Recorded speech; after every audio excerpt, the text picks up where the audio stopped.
In this class, we're going to take parameters for diameters and lengths and things that might change in multiple parts, and we're going to make a spreadsheet of those things and all their differences. In those differences, we're going to create a multi-part Ipart. It's going to have multiple different parts. And I've added a spreadsheet for you guys. If you go to Blackboard, and there's an Ipart spreadsheet. So if I go right back here, where you're going to find this is under Course Materials. You're going to go under an Iparts folder right here. And the two things that you need is the large Ipart PDF, which you can print somewhere. Don't print all these things here. But we also have a spreadsheet. So if I click on this, it's going to download it for me. So what I want you guys to do is put this in you're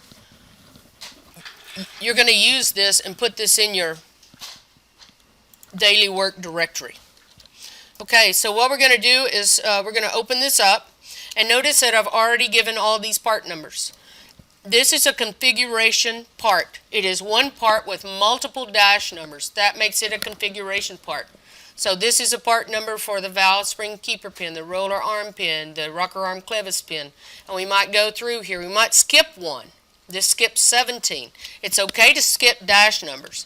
Another thing that changes with all these parts is the drill rod. Now on these, we're not going to use any of these, so we can just go ahead and delete these things off. We're not going to do anything with these cells. So you guys can grab these cells. My goodness. And delete them. Enable editing. Okay. So I've got to grab these and remove these. All you need to worry about is everything that's in yellow.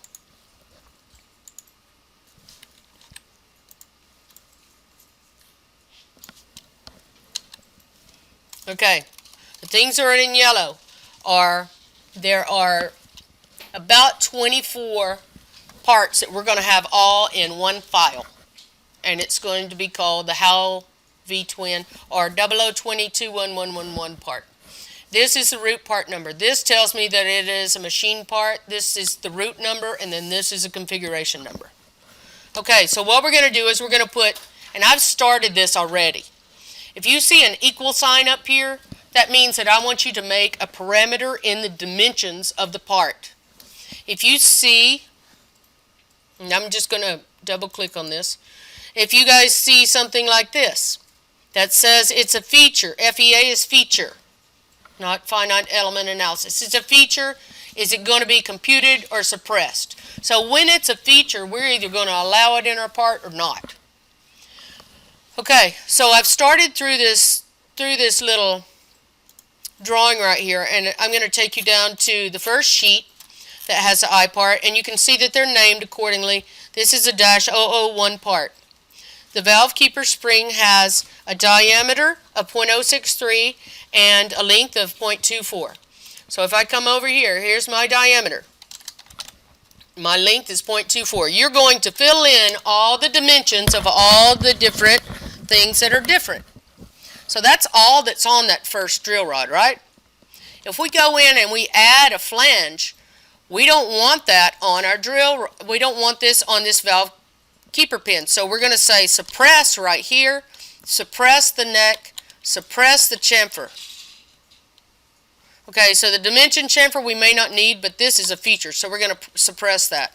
On dimensions that are suppressed, we're just going to put a 1 in there, because when we suppress those, because they're going to be in our table, in our Ipart, it still needs some value.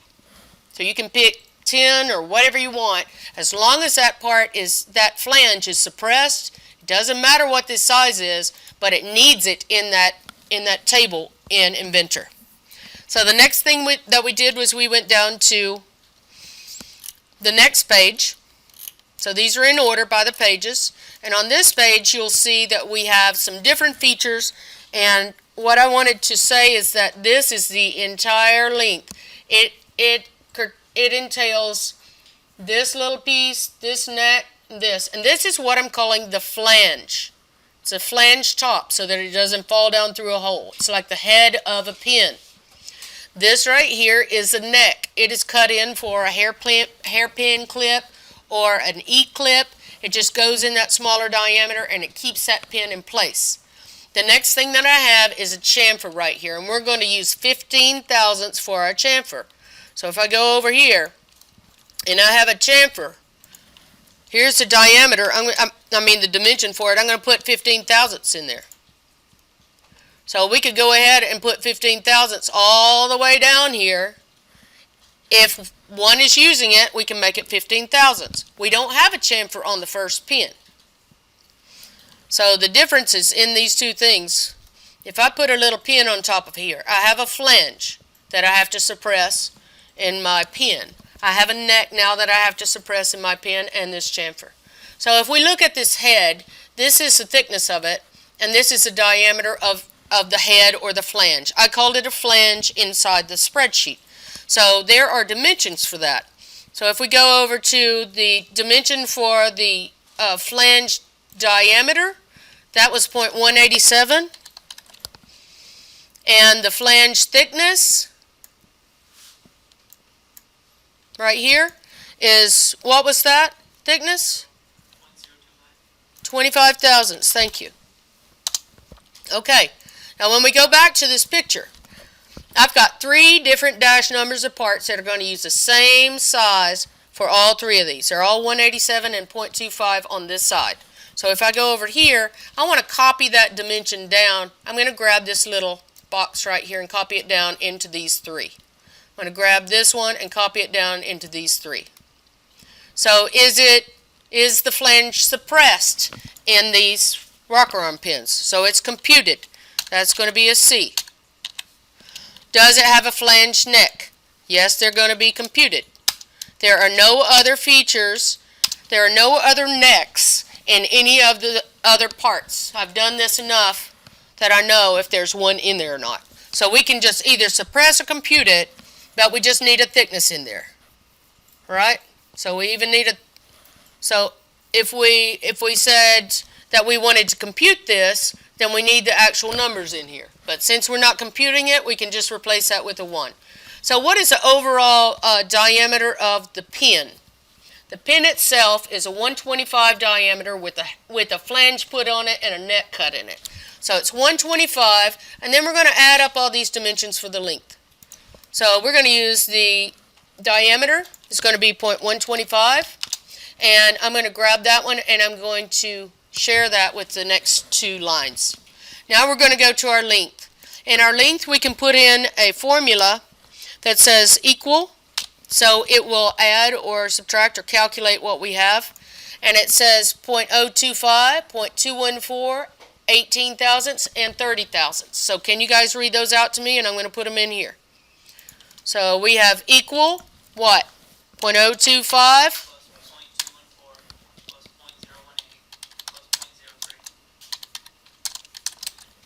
Okay, and that will calculate our length. So we have the same thing, 0.025 plus, what's the next length? The next 0.252, 18, and 30 again, right? So everything but this middle dimension is different, and that's changing our overall length of our part. So 0.25 plus what? Plus 0.252. I'm back there.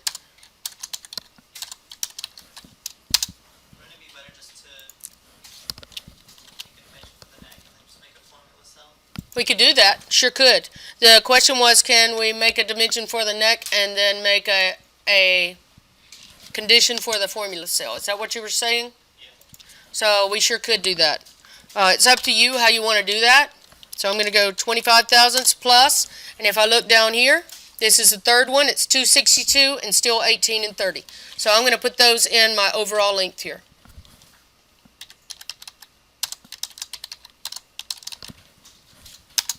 Okay, so we have 3 different lengths of that. That's the only thing that's going to change in these.